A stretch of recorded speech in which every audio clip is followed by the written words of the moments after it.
자, 여러분들, 우리 CFP 세금 설계 정규 강의를 시작하도록 하겠습니다.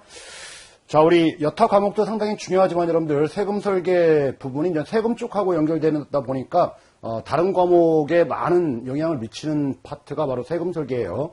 그리고 세금 설계는 뭐 상속 설계와 세금 설계 뭐 이 두 과목이 세금 쪽이 좀 많이 나오는 편인데 뭐 상속세, 증여세도 마찬가지고요. 자, 우리 지식형뿐만 아니라 이제 사례형도 공통적으로 이제 준비를 해야 되는 그런 과목에 해당된다라고 보시면 됩니다. 뭐 사례형이라고 따로 공부하는 게 아니고 지식형 공부할 때 함께 우리 사례까지도 대비를 해두는 거고요. 우리가 이제 복합사례라든지 종합사례 문제에서도 뭐 물론 저 계산 위주의 문제도 나오지만은 지식적인 내용을 토대로 를 가지고 우리 고객과 상담 과정에서 나올 수 있는 세금 얘기들 뭐 이런 부분들을 사례화할 수 있기 때문에 항상 뭐 지식형이 곧 사례형이다 이렇게 생각을 하시고 학습을 하시면 되겠습니다, 여러분들. 자, 우리 세금 설계 목차를 잠깐 보도록 하죠, 여러분들. 자, 우리 1페이지에 차례가 나와 있는데요. 처음에 제1장이 여러분들 세금 설계 총론 해가지고 우리 세금 설계 프로세스 그리고 재무 설계와 세금 그리고 신고 납부 조세 구제 제도 뭐 이런 부분이 나와 있는데 1장에서는 뭐 이렇게 특이한 문제상으로는 뭐 복잡한 내용들을 다루고 있지는 않습니다, 여러분들. 그렇지만은 시험 문제와 우리 직결되는 부분이 제3절 신고 납부와 조세 구제 제도 자, 이런 부분들은 지식형 대비용으로 시험 문제 아주 출제를 자주 하고 있는 부분이고 매번 뭐 출제를 합니다, 여러분들. 꼭 잘 정리를 해 두시기 바라고요. 자, 우리 제2장 소득세부터 이제 나오는 있는데요. 자, 2장, 3장, 4장, 5장, 6장까지가 우리 뭐 계산도 그렇고요. 뭐 암기해야 될 내용도 많이 있고 상당히 좀 복잡한 내용들을 다루고 있다라고 보시면 될 거예요. 2장은 여러분들 소득세와 관련된 우리 기본적인 내용들 다 다루고 있는데 상당히 여러분들 복잡합니다, 여러분들. AFK 과정을 또 공부를 하시고 좀 CFP 쪽으로 오신 분들이 뭐 대부분일 거고, 물론 전 A 과정을 생략하고 C 과정을 바로 오시는 분들도 계시겠지만은 기본적으로 AFK 과정에서 우리가 다뤘던 내용보다는 조금 더 심화된 내용까지도 CFP 때 뭐 학습을 하신다라는 부분 참조를 좀 해주시기 바라고요.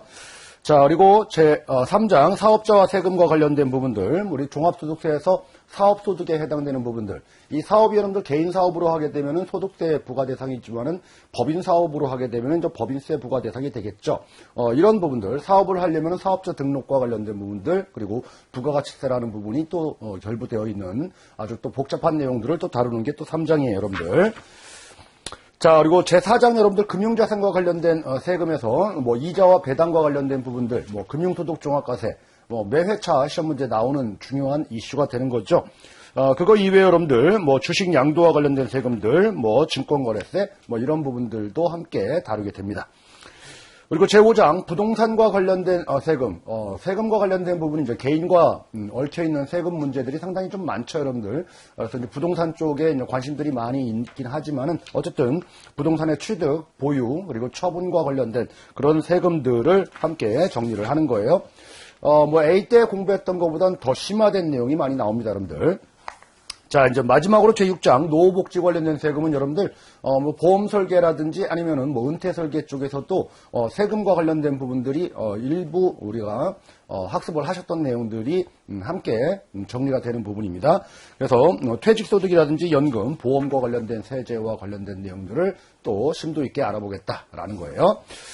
내용이 뭐 하나하나 여러분들 뭐 빠짐없이 상당히 중요한 내용들 위주로 책이 구성되어 있기 때문에 우리 차례대로 천천히 너무 빠른 속도로 이렇게 한 번에 본다라기보다는 이 세법이라는 부분들은 여러분들 1, 2년에 다 이 세금과 관련된 부분들을 뭐 틀을 잡는다?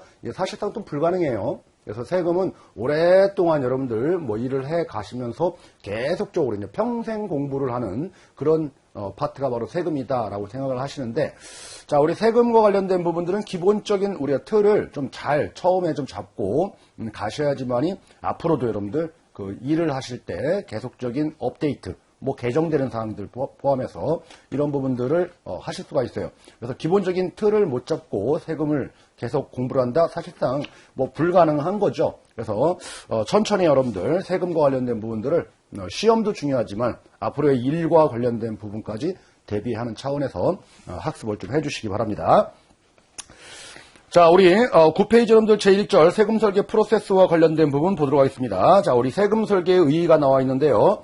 자, 우리 세금 설계라고 하는 것은 여러분들 독자적으로 하지는 못하죠. 우리 뭐 세무 대리라든지 뭐 기장 여부, 세무 신고 아니면 절세에 관련된 우리 얘기들 뭐 이런 얘기들은 여러분들 상담이라든지 세무 대리 이런 것들은 세무사법 제2조에 따라서 세무사라든지 공인회계사 그리고 세무사로 이제 등록되어 있는 저 변호사 이렇게 특수 직업일 그러니까 자격 요건을 갖춘 자가 할 수 있고 그 이외의 자가 할 수가 없습니다. 따라서 여러분들 재무설계사가 세금 설계를 뭐 한다라고 해서 잘못된 세무 대리라든지 뭐 우리가 조언들 뭐 이런 거를 하게 되면은 세무사법 제2조 위반이 될 수가 있습니다. 따라서 세금 설계는 우리 재무 설계에서 여러 가지 여러분들 뭐 투자라든지 뭐 은퇴, 보험 등과 관련된 부분들을 이제 학습하실 때 항상 우리 의사결정이라는 부분이 뒤따르잖아요. 의사결정할 때는 세후 금액으로 우리는 판단해서 세후 투자 수익률이라든지 뭐 이런 것들을 우리 알아보게 해서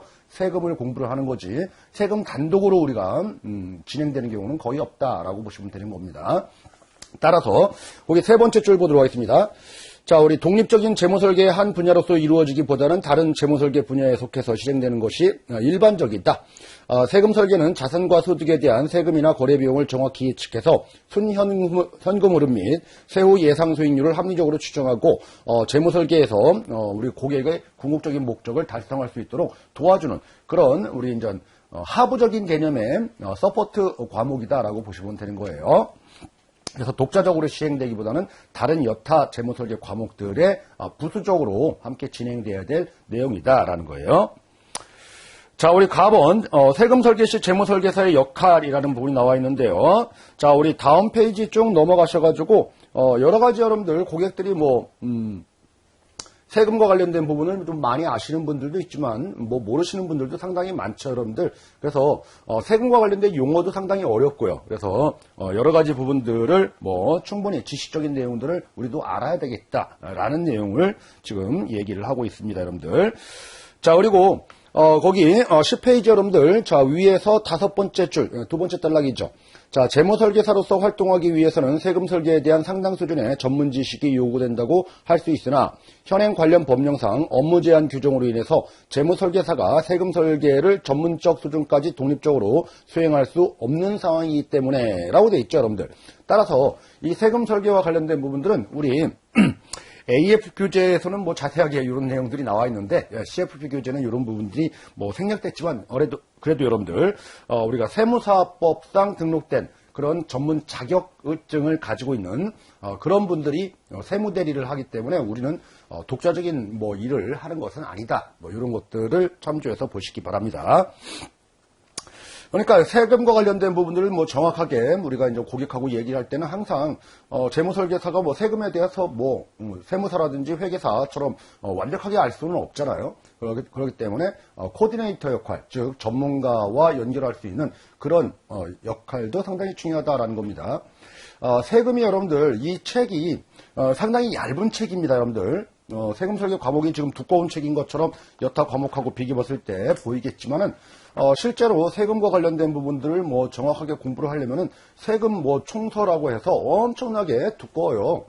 실무적인 내용들도 많이 포함되어 있고 그래서 이 내용을 가지고 바로 이 내용이 100% 맞다라고 해서 고객한테 전달한다? 이거 상당히 위험 부담이 크다는 얘기입니다.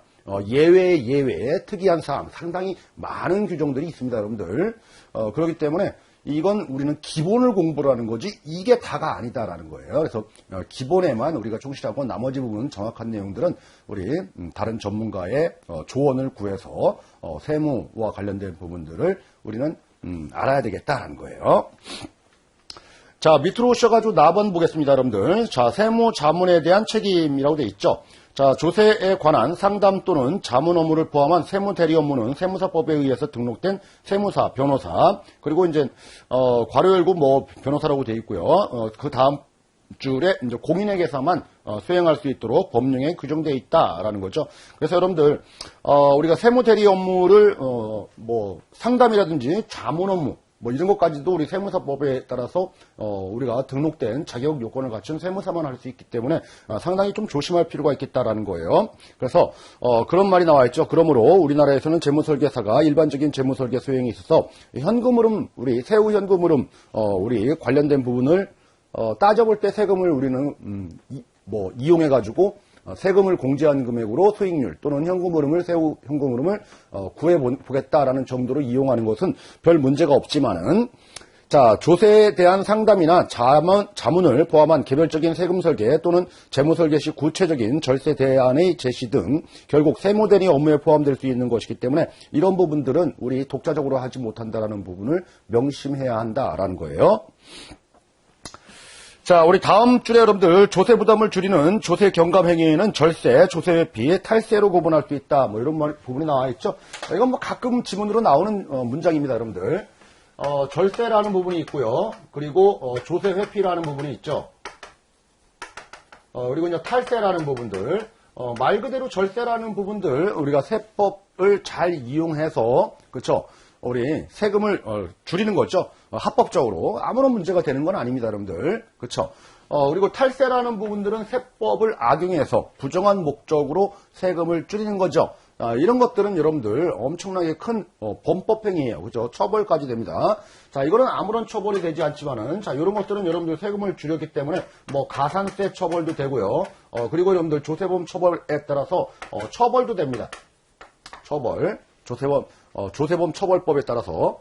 자, 이거에 비해서 이제 조세 회피라고 하는 것은, 세법이라는 것은 우리 경제 실무를 모든 것들을 다 법조문에 반영할 수는 없죠. 따라서 여러분들, 세법전에 이제 미비점을 이용하는 거예요. 그렇죠? 미비점을 이용해가지고 이런 미꾸라지 역할을 하는 거죠. 어찌 보면 여러분들, 법률을 위반한 건 아니에요. 그런데 부당한 행위를 한 거는 맞습니다. 자, 이럴 때는 여러분들 조세 회피라고 하고, 이거는 좀 부당 행위에 해당되는 거예요. 그죠? 자, 그래서, 부당행위와 관련된 부분들은 세법에서는 여러분들 포괄적으로 인정하지 않겠다. 그래서 부당행위는, 이런 계산은 인정하지 않겠다. 부인 규정들이, 세법에 이제 나옵니다, 여러분들. 그래서 부당행위와 관련된 부분들을 뭐 정확하게 우리는 다 하나하나 모든 것들을 다 알 필요는 없겠지만은. 자, 이렇게 되게 되면 여러분들, 우리가 가산세를, 세금을 줄였기 때문에 가산세 처벌을 받지만은 여러분들, 또 하나는 조세범 처벌, 그러니까 법을 위반한 건 아니기 때문에 우리가 조세범 처벌에 따라서 처벌 대상은 아닙니다, 여러분들. 가산세만 부과된다. 이 정도에서 끝이는 게 바로 조세 회피다라는 거예요. 자, 그래서 절세라는 개념은 넘어가도록 하고요. 자, 오른쪽 페이지 가셔가지고 첫 번째 줄 보겠습니다. 그러나 조세 회피에 해당하는 경우에는 그 회피세액은 추가 징수되며 신고와 납부의 불이행에 따른 제재 조치로서 가산세가 부과되지만 형사처분은 가해지지 않는다. 그렇죠? 자, 이에 비해 탈세 행위와 관련된 부분들은 모두 이제 처벌의 대상이 된다라는 거죠. 자, 그래서 여러분들 거기 뭐 조세범 처벌법에 따라서 뭐 징역형 또는 벌금형에 처해진다 뭐 이런 말이 나와 있는데 우리가 탈세와 관련된 부분들은 처벌 대상이 된다. 그죠? 이거에 비해서 조세 회피는 가산세 부과 정도는 되지만은, 우리가 조세범 처벌법에 따라서, 우리가 행정, 처분, 뭐 이런 것들, 그죠? 우리 뭐 징역이라든지 벌금형, 뭐 이런 것들은 부과 대상이 되지 않는 게 바로 조세 회피에 해당된다라는 거죠. 그래서 이제 절세와, 조세 회피, 그리고 탈세의 뭐 유형들과 관련된 부분들이 우리 A시험에서는 뭐 가끔 나오고는 있지만 C시험에서는 이 정도 기본적인 개념만 여러분들 잘 정리를 해 두시면 되겠습니다. 자, 우리 2번 세금 설계 프로세스와 관련된 부분, 재무 설계 프로세스 6단계를 여러분들 학습을 하셨죠. 고객과의 관계 정립부터 마지막 모니터링까지 이 6단계와 결부돼서 세금도 똑같은 프로세스를 거치는 게 원칙이 있죠. 자, 그런데 뭐 세금 설계에서는 여러분들 세금 설계 프로세스 6단계가 순서형으로 묻는 문제는 뭐 출제되지 않으니까 뭐 이 정도 재무 설계와 접목시켜 가지고 이해하면 되겠다라는 건데, 자, 우리 다음 페이지 넘어가셔가지고, 뭐, 큰 틀 정도로만, 보시면 돼요. 자, 우리 12페이지 여러분들, 우리 가번 보겠습니다. 자, 우리 정보 수집이라는 게 나왔죠? 자, 우리 1단계가 뭐예요? 고객과의 관계 정립인데, 그런 거 다 생략하고, 2단계로 바로 가서 얘기를 바로 우리 책에서는 하고 있습니다. 이 정보 수집과 관련된 부분들은 여러분들, 우리 2단계에는 크게 보면은, 2-1단계, 2-2단계, 그리고 2-3단계, 이렇게 업무 수행 규칙에는 나와 있죠, 여러분들. 그래서 2단계는, 정보 수집이지만 뜯어보니까 2-1단계, 고객의 목표 설정 및 목표의 우선순위를 파악을 하는 거고, 자, 2-2단계는, 뭐예요? 정보 수집 중에서도 정량적, 그렇죠. 수치화할 수 있는 이런 정보들을 수집하는 거고, 2-3단계는 우리가, 정성적, 정량적, 정성적, 그죠? 계량적, 비계량적 이렇게 얘기하면 되겠죠. 2-3단계는 정성적 정보를 수집한다라는 거예요. 그래서 우리가 정보 중에서 세금 쪽에서는 정량적 정보와 정성적 정보를 한번 구분 정도 해보자라는 거죠. 그래서 왼쪽에 보니까 여러분들 정량적 정보 수집에서는 첫 번째 과거에 세금 얼마나 냈는지, 그리고 두 번째 보유하고 있는 자산이라든지 부채, 이게 이제 세금하고 연결이 되니까, 그리고 세 번째 현재 또는 미래의 세금 부담 관련된 정보들, 뭐 소득이라든지 여러 가지 뭐 이연된 세금 뭐 이런 것들이 좀 나와 있겠죠, 여러분들. 자, 우리 네 번째, 고객의 세금에 영향을 미치는 요인을 파악한다라고 해서 이제 주변에 이제 동거 가족이라든지 아니면 자녀, 뭐 형제 자매, 뭐 이런 사업체를 운영한다라고 하면은 이제 사업과 관련된 정보들, 뭐 이런 것들이 세금에 다 직접적인 영향을 미치고 있기 때문에 이런 부분들이 바로 정량적 정보다라는 거고요. 자, 우측 페이지 가서 여러분들 정성적 정보와 관련된 부분들 보니까 고객의 뭐 상담을 통해서 알 수 있는 내용들인 거죠. 고객의 세금에 대한 태도라든지 어느 정도 이해하고 있는지 뭐 이런 부분들. 어찌 보면 고객이 여러분들 세금에 대해서 우리보다 더 많이 알고 있을 수도 있어요. 관련 분야에 대해서만큼은. 자, 그런 부분에 대해서는 우리가 접근을 좀 조심하게 하실 필요가 있는 거죠, 여러분들. 자, 다음은 정보의 분석 및 평가와 관련된 부분들, 우리 뭐 3단계죠. 정보의 분석 및 평가. 그래서 이제 분석 관련된 부분들은 뭐 스와트 분석이라고 하죠. 그렇죠. 스와트 분석들을 한다라는 거예요. 우리가 강점과 약점, 그리고 기회와 위험 요인 관련된 부분들을 이제 분석하는 게 이제 스와트 분석인데, 그리고 이제 평가도 하는 거고요.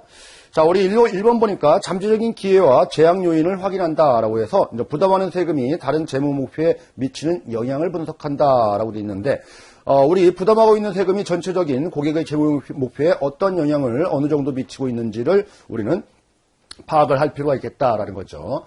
예를 들어서 금융자산이 좀 많은 고객인 경우에는 우리가 금융소득종합과세 대상이 돼서 우리 세금을 너무 많이 내고 있다. 그러면 세금이 너무 많이 빠져나간다라고 하면 여러분들 고객의 목표 달성에 그만큼 이제 마이너스 요인이 되는 거죠. 뭐 이런 부분들 고객의 목표가 있다라고 하면은 그 목표를 달성하기 위해서 세금을 많이 절세 쪽으로 많이 좀 해야 되는데, 이런 부분들이 뭐 자산 배분이라든지 여러 가지가 좀 잘못돼서 세금이 이렇게 목표에 악영향을 미치는 요인들도 분석을 할 필요가 있겠다라는 거고요. 자, 우리 세금 설계 대안을 검토한다라는 말이 나옵니다. 자, 고려될 수 있는 대안으로 세금이 이연되는 저축을 늘리거나 가계 총 세금이 최소화될 수 있는 방안으로 소득을 분산하거나 세금 혜택이 있는 계좌로 자산을 옮긴다든지 세대 간 자산을 이전하는 방법 등이 있을 수가 있다. 뭐 이런 말이 나옵니다. 뭐 대표적으로 이연되는 저축과 관련된 부분들은 뭐가 있나요, 여러분들? 우리가 연금이라는 게 있죠. 연금 같은 경우에는 여러분들 내가 이제 뭐 보험료를 낸다, 아니면은 은행에 납입을 한다, 아니면 뭐 펀드에 가입한다, 뭐 다 되는 거죠. 연금도 연금 보험이라는 게 있고요. 연금 저축이라는 게 있죠. 자, 어쨌든 연금을 납입하게 되면은 납입하는 금액에 대해서는 여러분들 만약에 연금 계좌라고 하면은 세액공제 혜택을 볼 수 있고, 뭐 연금 보험이라고 하면은 저축성 보험이기 때문에 그런 세액공제는 없어요. 자, 그리고 이제 운용이 되는 거죠. 뭐 예를 들어서 뭐 10년 동안, 뭐 길게는 20년, 30년 동안 운용되다가 나중에 우리가 이제 수령을 하는 거예요. 운용되는 단계에는 금융자산이기 때문에 여러분들 거기에서는 수익이 발생해요. 그런데 수익에 대해서는 과세를 안 하죠. 왜? 나중에 연금을 탈 때 과세하겠다라고 해가지고 뒤로 미루잖아요. 그러니까 뒤로 미룬다는 얘기는 내가 소득 활동을 왕성하게 하는 젊은 나이 때는, 그죠? 소득을 많이 벌 때는 우리 누진 과세에 따라서 우리가 과세 표준 구간이 높아지는 부분들을 이연된다라는 차원을 보게 되면 상당히 절세할 수 있는 포인트가 되는 겁니다. 그리고 나중에 노후에 여러분들 다른 소득이 없고 뭐 그거 연금만 탄다라고 하면은 과세 표준 구간이 상당히 낮아지죠. 그렇게 해서 이연되는 상품에 대해서도 우리는 절세 포인트로 잡게 되는 거예요. 자, 이런 부분들을 우리는 검토를 한번 해봐야 된다는 얘기예요. 자, 다음 여러분들 정보의 분석 및 평가를 한다라고 되어 있는데, 자, 보유하고 있는 자산과 부채의 세금 관련된 특성을 분석한다. 당연하겠죠. 어떤 거는 비과세, 어떤 거는 과세, 어떤 거는 뭐 고율과세, 뭐 이런 부분들을 우리는 분석을 해야 되는 거고요. 자, 2번 고려하고 있는 세금 설계 대안의 영향을 평가한다. 자, 이렇게 우리가 뭐 예를 들어가지고 보유하고 있는 자산에 대해서 좀 전에도 봤듯이 이연되는 상품, 그리고 비과세 상품, 절세 상품, 부부 간에 우리가 이제 분산, 세대 간의 분산, 뭐 이렇게 했을 때 어느 정도 절세가 되는지에 대해서도 우리는 알아봐야 되겠죠. 자, 우리 다음 페이지 가겠습니다, 여러분들. 14페이지 세금 설계 제안서의 작성. 우리 제안서 작성은 4단계네요. 자, 세금 설계 전략을 개발하고, 그리고 세금 설계 전략의 장단점을 평가한 다음에, 그리고 세금 설계 전략의 최적화한 다음에, 그리고 세금 설계 전략 실행의 우선순위를 결정해서 고객한테 뭐 이렇게 우리 프레젠테이션을 하는 거죠. 이게 바로 제 4단계에 해당되는 겁니다, 여러분들. 그래서 뭐 1번, 2번, 3번, 4번 나와 있는데요. 자, 이런 부분들이 여러분들 우리 세금 설계에서 시험 문제화 하지는 않아요. 자, 요 정도 큰 제목 위주로만 보겠습니다, 여러분들. 자, 우리 다음 페이지 갈게요. 우리 15페이지입니다. 세금 설계 전략이라는 부분이 나옵니다, 여러분들. 자, 우리 전략. 소득세 관련된, 세금 설계 전략이라는 게 나와 있는데요. 자, 1번, 근로소득자와 관련된 부분이죠. 우리 여러분들, 저 뒤쪽, 소득세와 관련된 부분들 다 공부를 한 다음에 이거를 보면은 훨씬 더 좀 좋은데, 그렇지 않고 우리 서두에 나와 있으니까 개략적인 부분만 여러분들 이해하고 넘어가시면 되는 거예요. 뭐 단독으로 이 앞부분이 시험 문제 출제될 가능성은 거의 없습니다. 자, 우리 근로소득자인 경우에는 여러분들 근로소득자만 혜택을 주는 그런 우리 소득공제라든지 세액공제 항목들이 많아요. 일반적인 사업자에 비해서 근로소득자라고 하는 것은 우리 분들은 소득이 엄청 노출돼 있죠. 그죠? 근데 사업자는 좀 다르죠, 여러분들. 이런 부분에 대해서 일정 부분, 많은 부분들에 대해서 세액공제라든지 소득공제 혜택을 주기 때문에 자, 그런 부분들을 적극적으로 활용할 필요가 있겠다라는 거고요. 자, 우리 개인 사업자와 관련된 부분들은 여러분들 사업을 개업하고 운영하고 그리고 나중에 되게 되면 이제 폐업을 하는 그런 단계별 세금과 관련된 부분이 있고요. 우리가 사업자 같은 경우에는 우리가 소득이 좀 된다라고 하면은 세무사를 우리가 이용해서 세무사와 계약해서 세무사가 기장 대리라든지 아니면 세금 신고와 관련된 부분들을 다 해주고 있죠, 여러분들. 자, 이런 부분에 대해서 뭐 증빙이라든지 여러 가지 부분들을 다 갖춰야 되고 우리가 사업하다 보면은 경비라는 게 쓰임이 있는데 이런 경비와 관련된 부분들을 우리가 다 인정받을 수 있도록 이렇게 좀 처리를 잘 해줘야지만이 뭐 되겠죠, 여러분들. 그래서 개업 단계는 여러분들 자금 출처 조사에 대해서 대비한다. 어떤 돈 가지고 한 거냐? 혹시 부모님한테 받았으면은 여러분들 증여재산이 될 수가 있기 때문에 이런 부분들 그리고 개업 자금의 자기 자본과 타인 자본 비율을 조정을 해야 되겠죠. 그래서 내 돈 가지고만 다 하면 좋지만은 여러분들 타인 자본을 이용한다라는 거예요. 우리는 타인 자본을 왜 이용하느냐라는 거죠. 이거는 뭐 레버리지 효과를 이용하는 차원도 있겠지만 여러분들 내 돈도 또 부족하고요. 또 하나 개인 사업을 하게 되면 여러분들 여기서 이자 비용이라는 부분이 나오죠. 이자 비용이라는 부분들은 우리가 경비로 인정받을 수가 있기 때문에 자, 이런 절세 포인트를 잘 활용할 필요가 있겠다라는 거예요. 그리고 초기 시설 투자분의 부가가치세 우리가 환급에 의해서 사업자 등록을 해야 된다. 우리는 사업자 등록, 사업을 하게 되면 사업자 등록을 하는 거죠. 사업자 등록이 안 돼 있다라고 하면은 우리 매입한 부분에 대한 부가가치세를 우리가 매입세액 공제로 공제받지 못해요. 저 뒤쪽에 부가가치세를 또 공부를 해보면은 쉽게 이해할 수 있는 부분이에요. 자, 우리 2번 사업 영위 단계에서는 여러분들 종합소득세 절세를 위해서 적절한 장부 기장의 문제 그리고 소득공제와 세액공제가 가능한 금융상품. 우리 여러분들 뭐 노란 우산 공채 뭐 이런 것들 광고에도 뭐 나오고 있는데 개인 사업하시는 분들 소상공인을 대상으로 하는 뭐 이런 상품들도 있으니까 이런 상품들도 알아봐야 되겠다라는 거고요. 혹시 우리 소득이 있음에도 불구하고 기장을 허위로 기장해가지고 잘못 신고하고 뭐 이런 것들이 적발이 되게 되면은 세무조사까지 나올 수가 있습니다. 자, 이런 부분들에 대해서 대책도 마련할 필요가 있겠다라는 거예요. 자, 우리 다음 여러분들 16페이지 폐업 단계에 관련돼서는 폐업 시 재고자산 그리고 건물, 기계장치에 대해서는 이제 부가가치세 납세 의무를 종결해야 된다라는 부분들 그리고 사업소득세 납세 의무가 이제 종결된다. 이제 종결과 관련된 부분들이 이제 폐업할 때 세금 이슈가 되는 거죠. 자, 여기서 여러분들 우리가 개인 사업과 관련된 그 단계별 우리가 세금 부분에 대해서 이슈 사항들이 가끔 좀 이렇게 연결형으로 쉬운 문제예요. 출제될 수가 있으니까 단계별로 어떤 부분에 대해서 뭐 신경을 써야 되는지를 한번 눈여겨보시면 되는 겁니다. 뭐 암기까지 하실 필요는 굳이 없습니다. 너무 쉬운 내용들이에요. 자, 우리 법인입니다. 법인은 여러분들 개인이 아닌 거죠. 그래서 법인과 관련된 부분들은 이제 법인세와 관련된 내용들이 다루게 되는데, 자, 어쨌든 법인과 관련된 부분들은 여러분들 개인 사업과 매우 유사하지만 법인 특수성, 법인의 이제 특수성 때문에 추가적으로 우리 다음 박스에 나와 있는 뭐 이런 내용들을 추가적으로 더 검토를 해야 된다는 얘기예요. 자, 우리 첫 번째 법인으로부터 수령하는 배당소득에 대한 처리 문제, 그리고 인정상여의 과세 문제, 그리고 법인 설립 시에 자금 출처 조사와 관련된 부분들, 그리고 과점주주의 경우 취득세 납세 의무와 법인세 2차 납세 의무의 문제, 뭐 이런 부분이 나와 있는데요. 자, 이 부분은 여러분들 저 뒤쪽에서 따로 또 공부를 하실 거예요. 그래서 따로 공부를 하시는 거니까 요거 우리가 법인 쪽 관련된 부분들 시험 문제 자주 나오는 부분이니까 꼭 좀 뒤쪽에서 공부할 때 강조해서 이제 설명을 드리도록 하겠습니다. 자, 우리 나번 여러분들 금융자산 관련된 세금에서 이것도 마찬가지로 저 뒤쪽에 우리가 이제 금융소득과 관련된 부분들, 뭐 이자라든지 배당과 관련된 부분들, 뭐 주식과 관련된 부분들, 채권과 관련된 부분들, 그리고 우리가 집합투자 상품인 저 펀드와 관련된 부분들을 또 다루게 될 거예요. 자, 요 부분도 우리가 뒤쪽에서 함께 다시 한번 정리해 보도록 할 겁니다. 자, 우리가 18페이지 보게 되면은 답은 부동산 관련된 세금 설계 전략이라고 해가지고 이 부분도 마찬가지예요.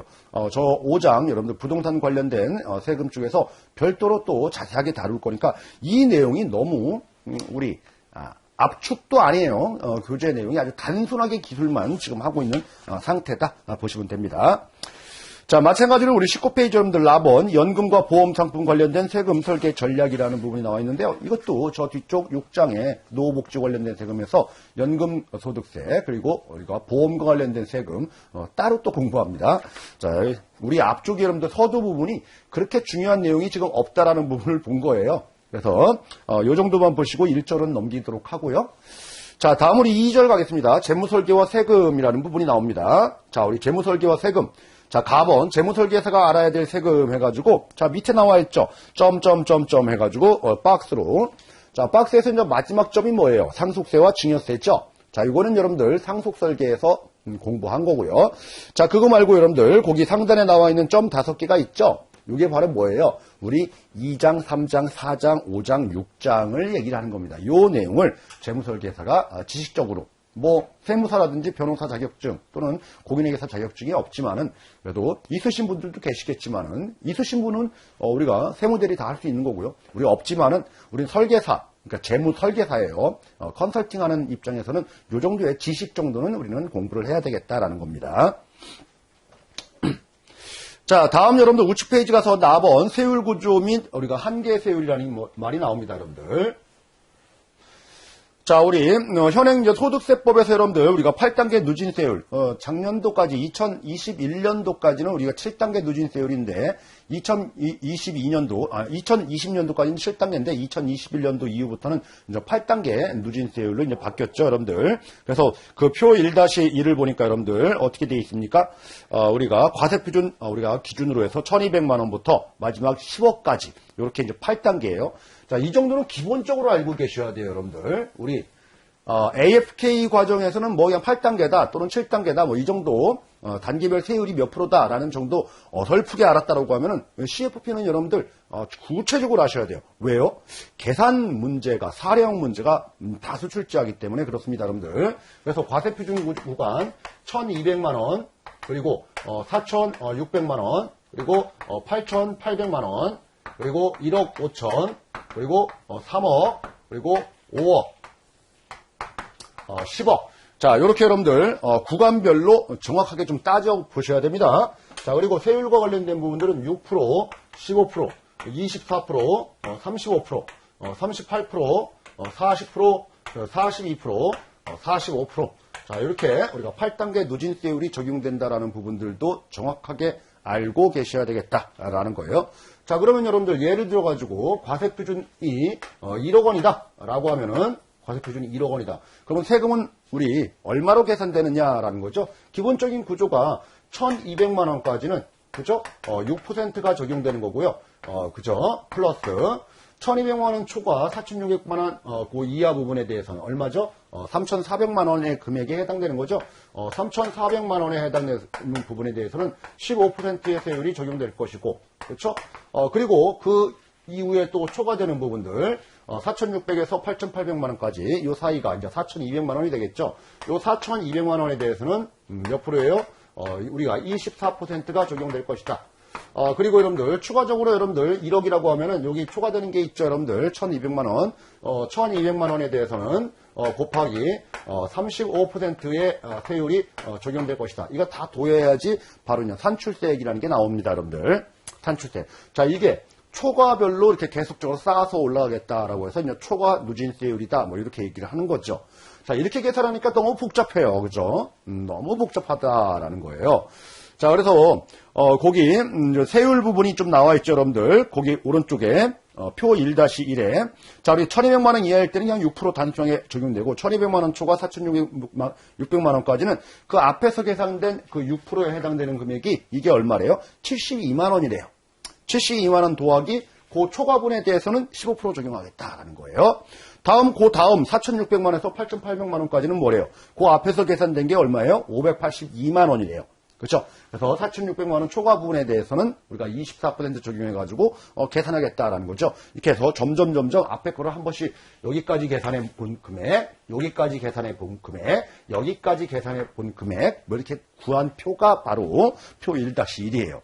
자, 이거를 암기를 하는 건 아닙니다, 여러분들. 이거를 암기할 필요는 없고요.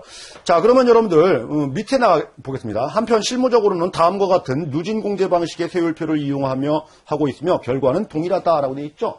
자, 이렇게 계산하지 말고 이 방법은 기본적인 원론 방법이고요. 표 1-1은 이렇게 앞에 것들을 다 더해가지고 뒤쪽 초과되는 부분만 고려해 보겠다는 방식인데 그 방식을 쓰지 말고 지금부터는 실무적으로 이렇게 하자는 얘기죠.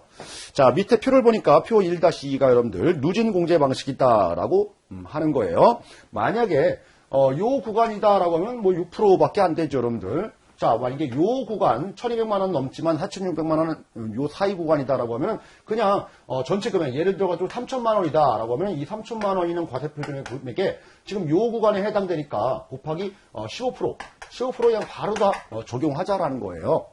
그러면은 어떻게 되는 거냐라는 거죠. 자, 요 구간에는 6%만 적용돼야 됨에도 불구하고 15% 적용됐기 때문에 몇 프로가 더 많이 된 거예요. 15%, 6%, 15%, 9%가 더 많이 우리가 1200만 원에 대해서는 더 많이 계산된 금액인 거죠, 여기에. 마이너스, 그쵸? 1200만 원에 해당되는 것 중에서 우리 15%가 아니고 원래는 6%였는데, 그죠? 그러니까 9%가 더 많이 된 거예요. 요 9%에 해당되는 금액이 너무 많이 쌓여있다. 이거 빼자, 공제하자라는 거예요. 이 금액이 여러분들 108만 원이다라는 거예요. 108만 원. 자, 그러면 다음 여러분들 요 구간이라고 하면 어떻게 될까요? 만약에 여러분들 5천만 원이다, 과세표준이. 자, 5천만 원이니까 4,600만 원 초과되는 구간이니까 24% 그냥 곱해보자라는 거죠. 곱해보자. 자, 그래서 이거는 여러분들 얼마나 더 많이 됐을까요? 1200만 원에 해당되는 금액에 대해서는 얼마예요? 원래는 6%인데 24%가 됐으니까 18%라는 게 너무 많이 우리는 적용됐다라는 거고요. 플러스. 자, 요 구간에는 여러분들 15%인데 원래, 그쵸? 24%가 됐으니까 얼마죠? 저희가 3,400만 원에 해당되는 거. 3,400만 원에 해당되는 것들은 너무 9%가 너무 많이 우리가 부과됐다라는 거죠. 이 24%로 했다는 얘기는. 그죠? 요 누적되어 있는 부분들을 빼자라는 거예요. 자, 이렇게 계산한 금액이 얼마라고요? 522만 원이라고요. 그죠? 자, 이런 식으로 우리가 누진 공제액을 차감하면서 계산하면 훨씬 더 빠르겠다라는 거죠. 그냥 단순하게 곱한 다음에 빼주면 되는 거니까. 그죠? 그래서 지금부터 여러분들 기억을 해 주셔야 돼요. 자, 요 구간에는 108만 원. 자, 요 구간에는 522만 원. 그죠?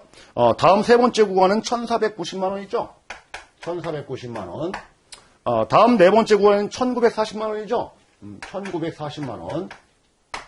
다음 여러분들 2540만 원.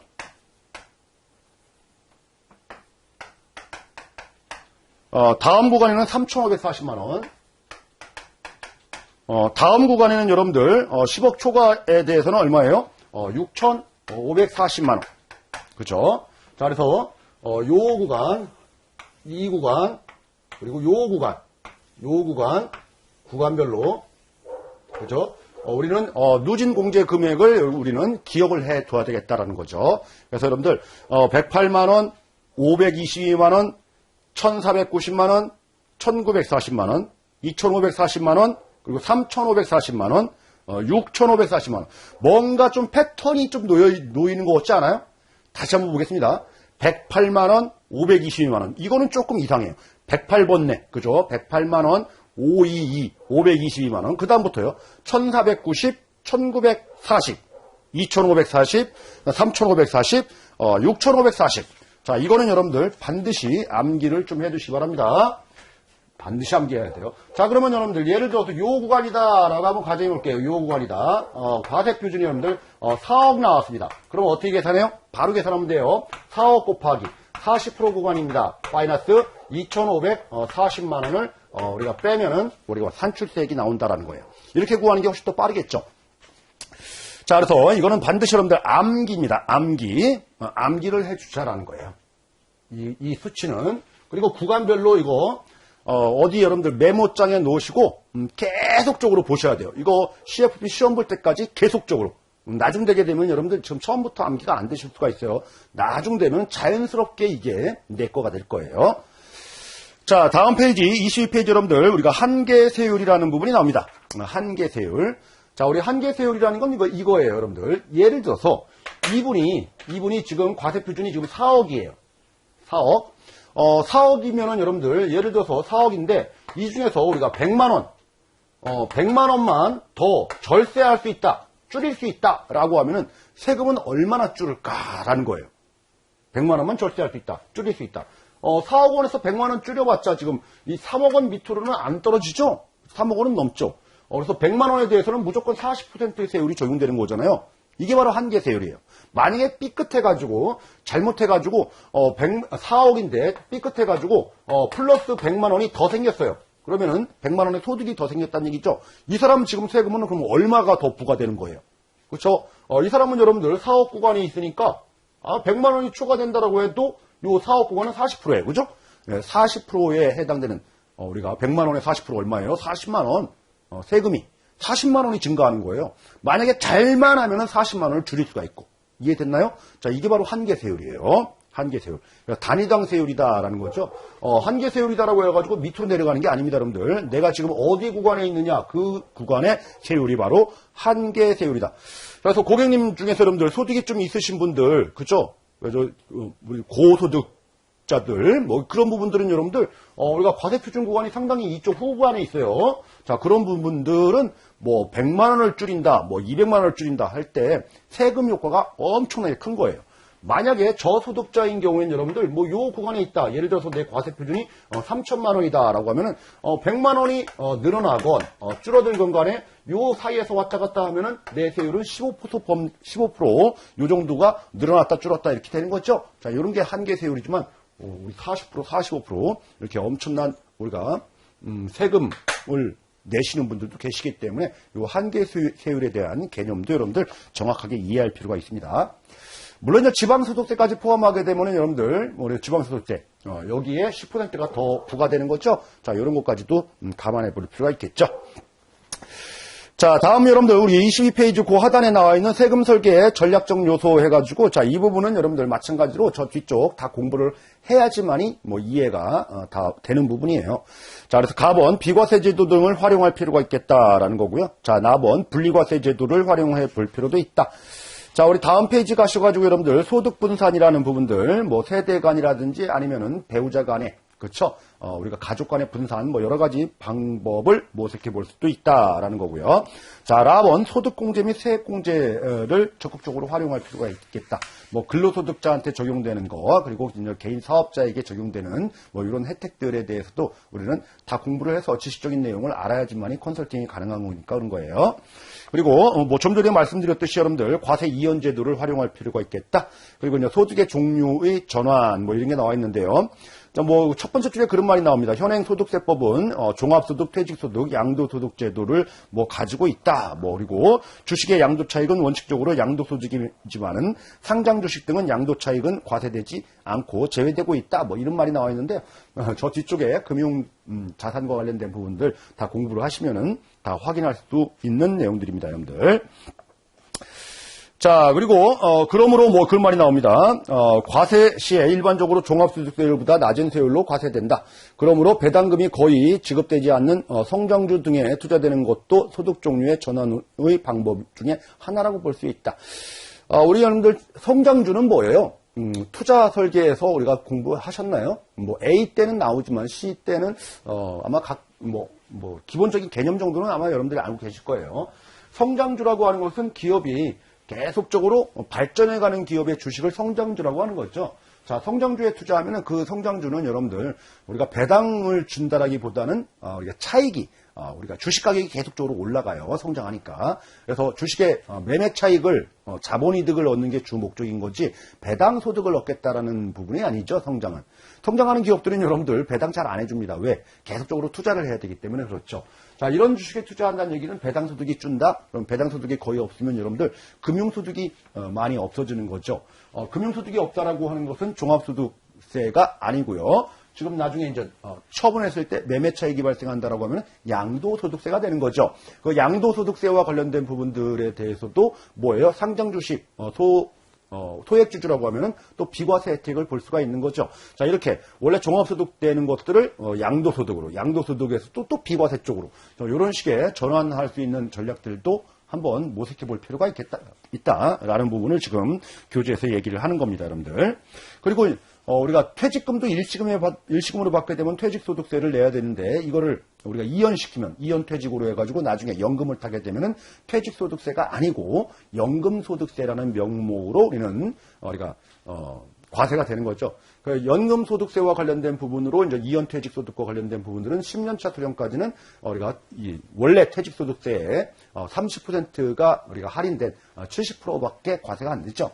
그리고 11년차 이후부터 이제 수령하는 것들은 40%까지 공제를 받으면서 우리가 60%까지만 과세가 되고요. 이런 식으로 뒤로 이제 퇴직소득세를 뭐예요? 연금소득세로. 그죠? 연금소득세이면서 여러분들 종합과세 되는 게 아니고 이렇게 이연퇴직소득세는 분리과세되면서 과세가 또 종결돼요. 자, 이런 제도들을 이용을 하게 되면은 훨씬 더 절세 부분에서 유리할 수 있다라는 부분들을 모색해보자라는 게 바로 24페이지의 소득 종류의 전환 관련된 내용입니다. 이 부분도 마찬가지로 여러분들 지금 이렇게 간단하게 좀 말씀을 드렸지만 조금 복잡한 내용으로 생각을 하실 분들도 계실 수가 있습니다. 걱정하실 필요가 없어요. 뒤쪽 부분 다 하나하나 또 공부를 하시게 되면은 이 말이 뒤쪽에 다 나오고 있으니까 우리 염두에 두지 마시고요.